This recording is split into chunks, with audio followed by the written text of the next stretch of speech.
They thought silence was submission. They thought your stillness meant you were stuck. But the truth was far more surgical. You weren't frozen.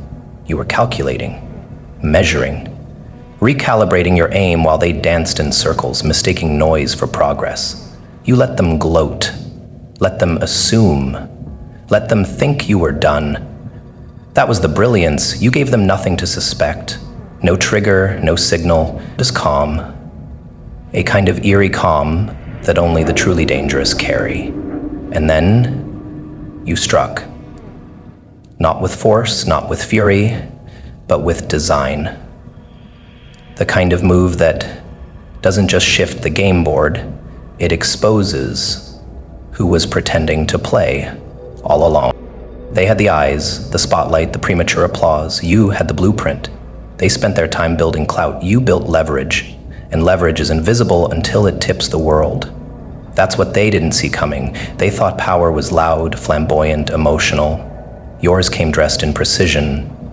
While they were broadcasting plans, you were perfecting contingencies. While they flexed for attention, you studied the cracks in their confidence. You learned the rhythm of their arrogance until you could predict it like clockwork. That's when you made your move. Not a roar, a whisper. And that whisper rewrote the rules while they were still rehearsing speeches. You didn't win by overpowering. You won by outlasting. That's the kind of psychological game they never train for. Most people can handle conflict. Few can handle anticipation. You built your pressure like an artist layers paint, slow, intentional, controlled. And when the canvas was complete, you didn't even sign your name. That's what makes it brilliant. You didn't need credit. You didn't need validation. You just needed the shift. And you orchestrated it like a ghost with a vendetta and a master's degree in restraint. That kind of power makes people doubt their memory. They wonder if they missed something. They did. Psychologically, you fractured their narrative. Their self-concept depended on you staying beneath them. They needed you to be a follower, a lesser, a passive. But when you moved, subtly, strategically, they were forced to reconcile something terrifying. You were never playing the same game. They thought they were kings.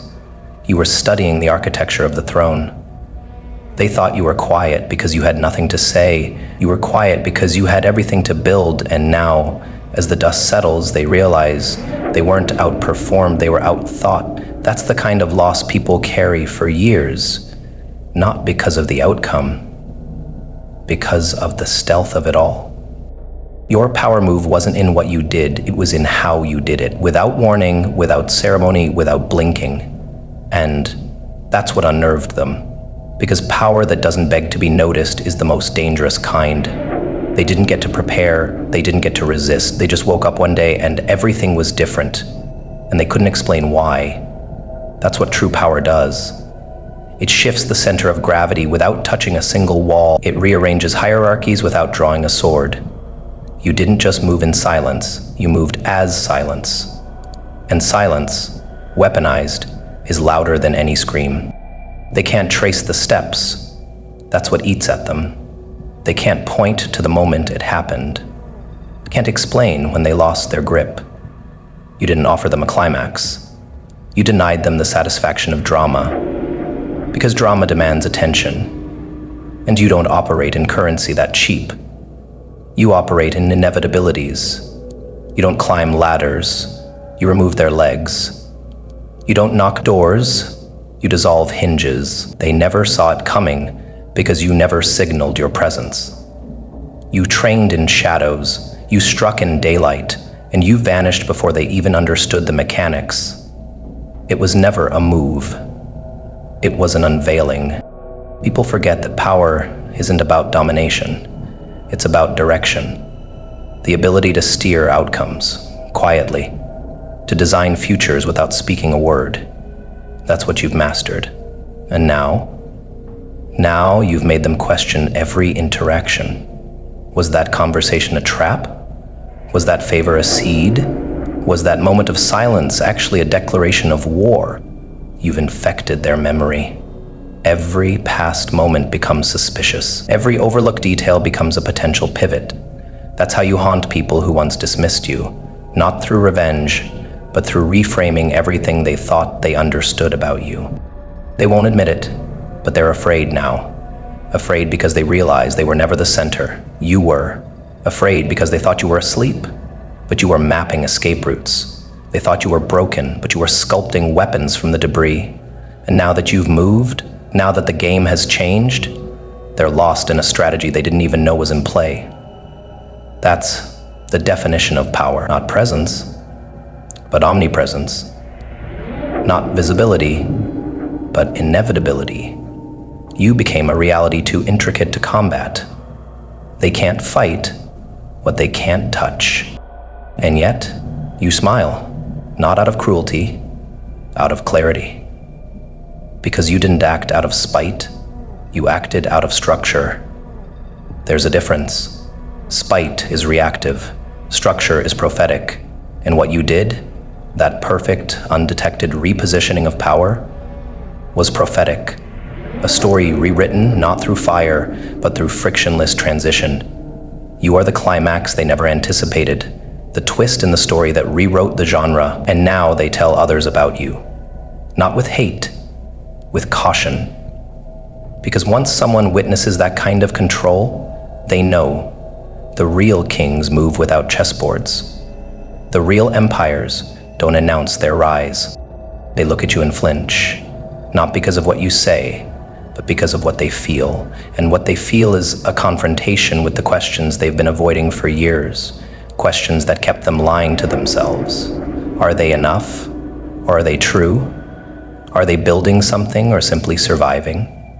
You walk into a room and those questions begin to vibrate through the walls because you carry the answers, not spoken, but lived. You are the result of brutal internal honesty.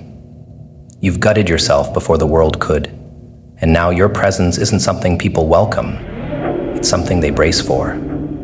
Because it doesn't just demand attention, it reveals discomfort. The world parts, not out of respect, but out of recognition.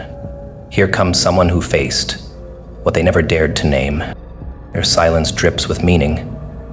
Your walk turns volume into tension. They hear your footsteps and their chest tightens, not from fear, but from the eerie realization that you hold no question in your bones.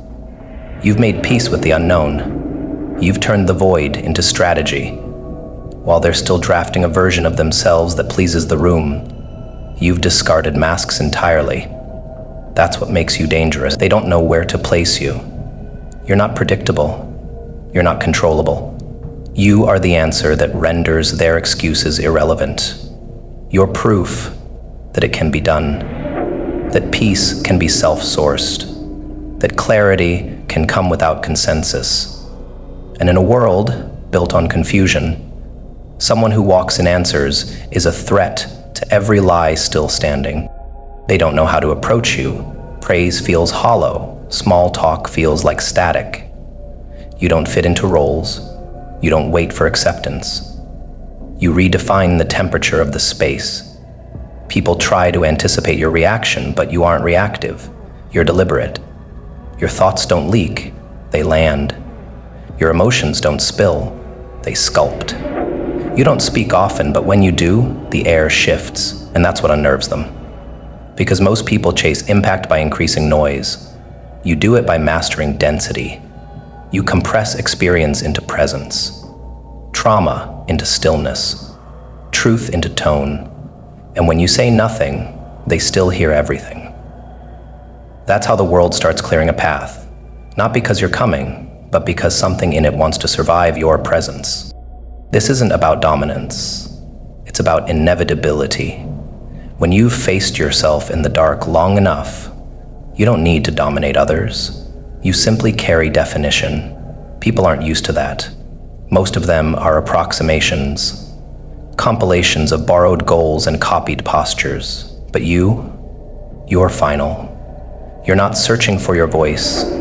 You've sculpted it, and now it echoes through the spaces you occupy, even if you never raise it. They feel it in the way you listen, in the way you observe, without flinching.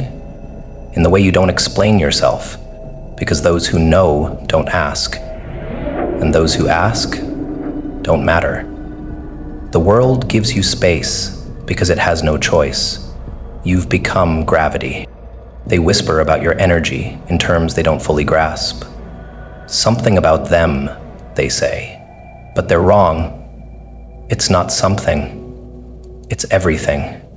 The way you stand, the way you move like your soul has deadlines, the way your eyes don't ask for understanding, they assess it. You walk like your life has clauses the universe must obey, like your standards are embedded in stone somewhere far beyond their reach, and they follow, not because they admire you, but because they hope proximity might decode you.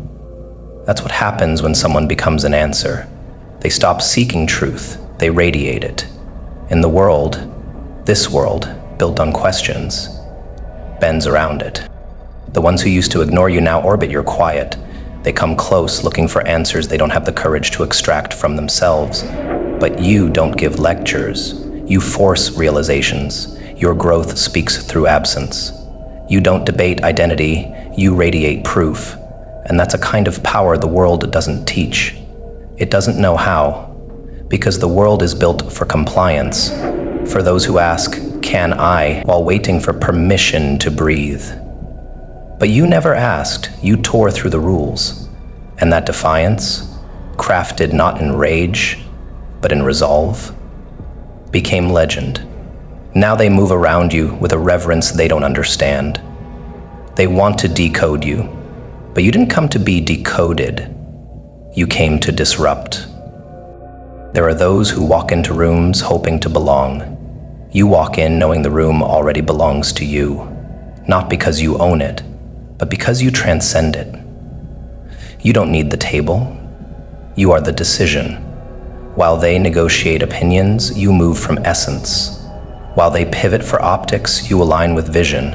And that clarity, that unwavering refusal to dilute your truth just to soothe their doubt, that's what clears the path.